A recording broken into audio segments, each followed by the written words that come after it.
ஹாய்ங்க. இன்னைக்கு வந்துட்டு குக்கர்லயே புதினா சாதம் செய்யலான்னு வாங்கிட்டு வந்து ரெடி பண்ணிட்டு இருந்தேன். நான் எப்போ புதினா வாங்குனாலும், அது கூட வெங்காயம், தக்காளி, பூண்டு, காஞ்ச மிளகா, புளி இதெல்லாம் சேர்த்து வதக்கிட்டு, அரைச்சிட்டு, தாளிச்சு வெள்ளை சாப்பாடு கூட வச்சு சாப்பிட்றது தான் வழக்கம். நான் எப்போதும் அந்த மாதிரி தான் செய்வேன். இருந்தாலும் எப்பயாவது குக்கர்ல செஞ்சுறது. அதில பட்டை, லவங்கம், ஏலக்காய் அதெல்லாம் சேர்க்குறோம் இல்லையா? பிரியாணி ஃப்ளேவர்ல பிரியாணி சாப்பிட்ற மாதிரியே இருக்கும். அது ஒரு தனி டேஸ்ட்டா தான் இருக்கும். அதனால எப்பயாவது குக்கர்ல செஞ்சுறது.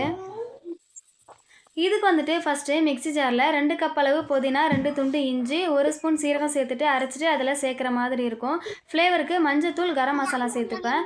நான் எப்போ என்ன செஞ்சாலுமே காரம் கம்மியாக தான் சேர்த்து செய்கிறது. பாப்பாவுக்கு ஊட்டுறோம் இல்லையா? அதனால.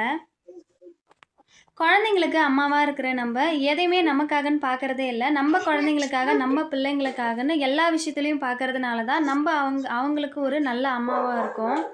அதே மாதிரி என்ன கஷ்டம் வந்தாலும், என்ன வலி வந்தாலும் குழந்தைங்களோட அந்த ஒரு சிரிப்பு, அதுதான் நம்மளுக்கு பெரிய மருந்தாவே இருக்கும்.